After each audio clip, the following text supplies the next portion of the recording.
All right, ladies and gentlemen, we're doing the Illustrator Pen Tool Challenge. If you see red text, that means stop and take the notes. We're going to take these notes for a long time, and we're going to turn them in at the end of the unit, so make sure you're saving these notes in the binder. If you see green text, that means go. You need to hit pause on the video and do what it says. Okay, so here's what we're going to learn. You can hit pause and read that. Okay, that's for me, not you. All right, here we go. Here's what you can do. So basically, we're going to make some artwork that you're going to cut out, and you're going to post it up on the wall. You probably can see some artwork that's on the wall, or you can post it on your wall at home, but you'll see some examples in the classroom. Make sure you have an understanding of what material you can use. You could use cardboard, you could use wood that's 1/4 inch or less. You can use plastics that are 1/4 inch or less. If you bring in some random plastic from home, you probably need to know what it is, otherwise it might melt it instead of cut it. You can use wood, plastic, fabric. Ask me about it. Don't use metal, glass, or ceramics. It'll etch on those things but not cut on those things.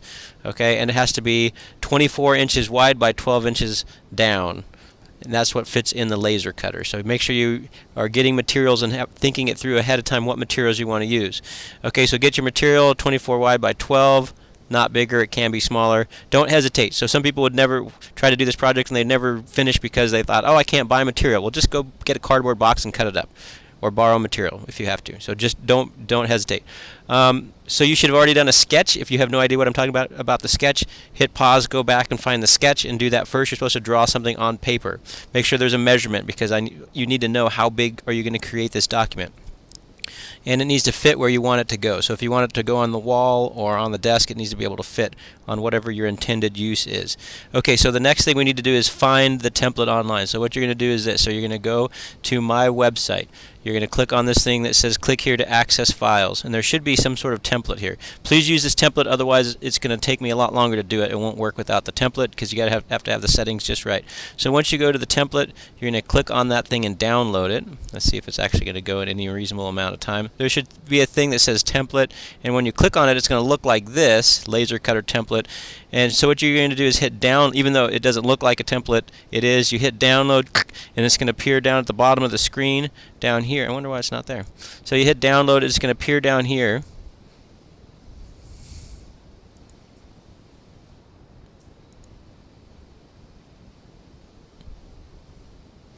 Okay, so there's a template I'm talking about. There's a file down there. So I hit download. If you double click on this, it's going to open it up into Illustrator.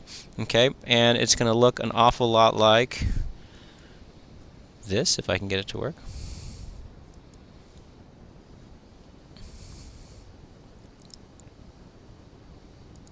Okay, so we're going to open the template. We're going to save it in your Creative Computer Apps folder under a folder called Illustrator and Pen Tool Challenge, and you're going to turn on the rulers. So let's do that real quick. So we're going to click on this thing. So we're going to go File, Save As, and you're going to save it in your folder with your name on it in a folder called Creative Apps, in a folder called Illustrator, in a folder called Pen Tool Challenge. Okay, and then once you save it, we're going to turn the rulers on. So you're going to go View, and you're going to turn on the rulers, and you're going to click on rulers. I'm not going to hide the rulers, okay, because you want to see how big this thing is that you're drawing. All right, so take a look at this. Hold on, let's go back to this. Okay. Okay, the lines and everything make a difference. Okay. So the lines and everything, size make a difference, because the computer has to know what's it going to cut and what's it going to etch, and so on and so forth. So if you look at the front of the room, there's a wooden example and a red line that's 100% red. So if we go, this is not going to work because this is in CMYK. The laser cutter works in RGB, red, green, and blue. Okay. So it's all the way red, 255, no green, no blue. Okay, if you have a line that size and the stroke is 0.001, that's a cut. Okay, if you have this, if you look at this line, okay, it's all the way blue, 255, no green, no red, and it's a stroke of 0.001. That's going to etch. Now, if you look at this thing, it has two things going on. Okay, so that it has a stroke of 0.001 and blue, so this thing is going to etch, the outside is going to etch now, but if you look at the inside, that is a gradient. Okay, so what a gradient is, it starts at one color and fades to the other, so we use this thing over here called the gradient tool. Okay, and if you double click on the gradient tool, it's going to show you that it started over here at black, and it went over here to like a white or a light gray.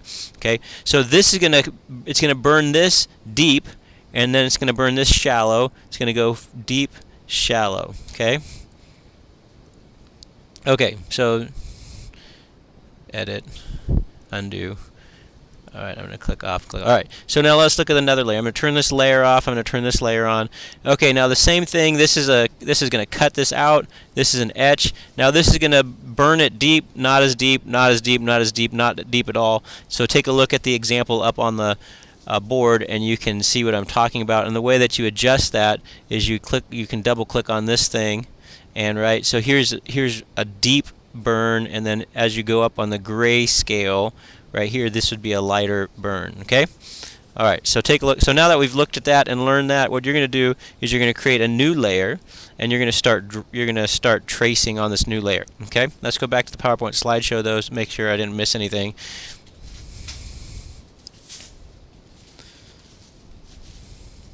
Okay, so a layer is like a clear piece of plastic that you can draw on. So you can basically take the plastic away and not be bothered with it, or put it back and see it. It's a good place to keep artwork separate, reorder it, and place some art on the top of the other. And that's what we're going to do real quick. Is we're going to place a picture into the document. So you're going to go. So basically, you need to go to the internet. You need to find an image, and you need to save it into your folder with your name on it. And we're going to find that real quick. I'll show you what I want. Okay, so here's what I have so far. Here's my B. Miller folder. Inside there I have my Creative Computer folder. Inside there I'm going to have my Illustrator folder. Inside my Illustrator folder I have my PenTool Challenge. And you can see that I saved the document right there, PenTool Challenge Sword Brian Miller, and then I'm going to make another Assets folder, and that's where the picture of my sword goes. Okay, so make sure that you save your images that you're going to use in there. Okay. Alright, let's see what's next on my list here. Yes, this is good advice. Read that and do that. Okay, so we're not there yet. Let's go back to Illustrator. I'm going to show you what I'm going to do. Okay, so I'm going to make a new layer, and I'm going to start drawing on it. But actually what I'm going to do is I'm just going to go to this document that I've already been working on. Don't use this oh, what's that? Untitled. That's weird.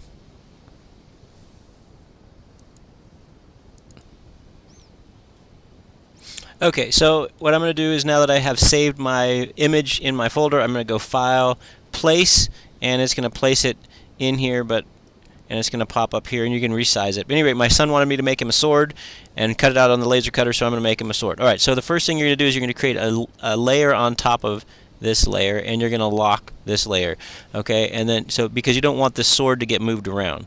Okay, so you don't want the sword to get moved out of place. So then I'm going to zoom in, and I'm going to start drawing, and we're going to use some of the pen tool techniques that I've taught you already.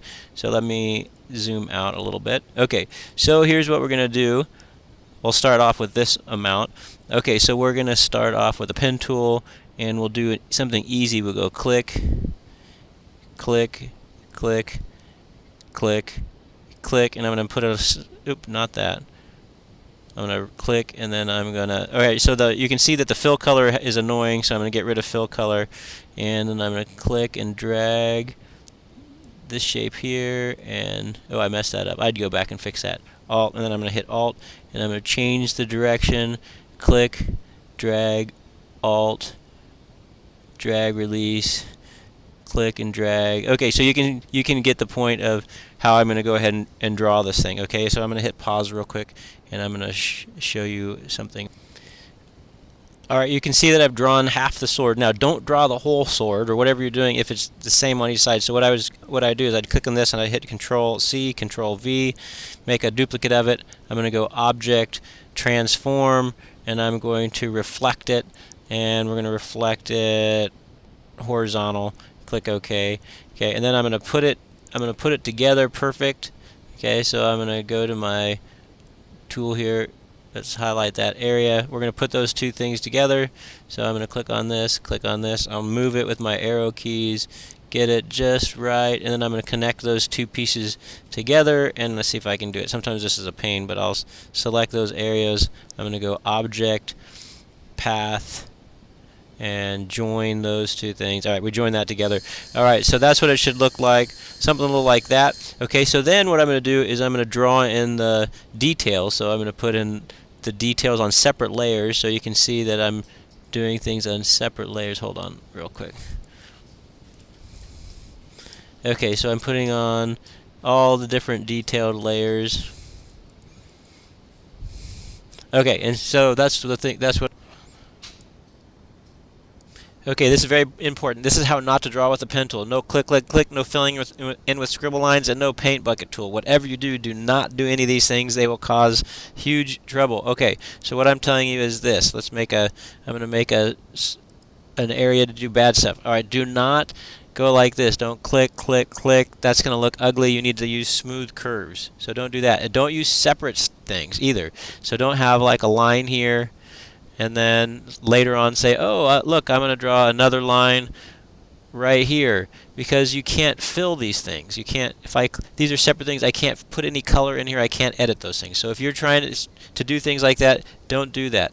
Okay, the other thing I don't want you to do not use the shape builder tool or the paint bucket tool. These things make it all really difficult to edit it. You'll mess stuff up and I won't be able to fix it. So do it the way I'm showing you. Okay, so what you're going to need to do is do the pen tool with nice smooth curves, and remember you want to have paths that are complete paths so that you can fill it if you want. Okay, if you do, so I can fill that if I do a bunch of separate lines. Okay, I can't fill these things. They're not one thing, so I can't. There's no way I can fill them with anything. If I try to fill it, there's no fill. I can't do it. Okay, so don't do any of those things. If you have no idea what I'm talking about, you might want to ask me. All right, more anchors equals a lumpy drawing. The less the anchors, the smoother the drawing. Draw with as few anchor points as possible, and remember to look ahead, not behind. So what that means is if I'm trying to draw something like this, let's go back. If I'm drawing something like that, you draw parallel. So I'm going to click and I'm going to drag here. I'm not going to go into the drawing or out of the drawing. I'm going to click and drag. I would probably go here and I'd click and drag this way. I'd click and drag. And remember that, like I said, look ahead and not back. If you make a mistake, like if you're drawing and you get it just about right and it's not perfect in the behind your curve, we can fix that later. So make sure you're getting the path the right direction. All right, you have to go back and tune it up, your path. What can you do with the direct selection tool? What can you do with the convert anchor point tool? And what can you do with the add anchor point tool? Well, let's take a look. Okay, so let's say I'm drawing something and I don't like it. I can go to the direct selection tool. I can click an anchor and move it, or I can grab the handle and adjust it. So just keep moving forward, and then when you're done with your path, then you can come back and adjust it using the direct selection tool. You can adjust anchors and handles. Okay. The next thing you can do is this. Let's say that I need this to be a point. Well, I can go to here and I can go to the convert anchor point tool and I can say, oh man, this thing needs to be a point instead, and then I can draw. If it's a point, I can also go the other way. Okay, let's go back and make this a point. Okay, so one thing I can do is I can click on this thing, and let's see what I want to do. Let's actually make it to where it was curved again. So I can click and make it curved. What I can do is I can go to this tool and I can grab an individual handle and I can make it go from curved to a point, and then you can drag individual handles. Okay, what did I miss?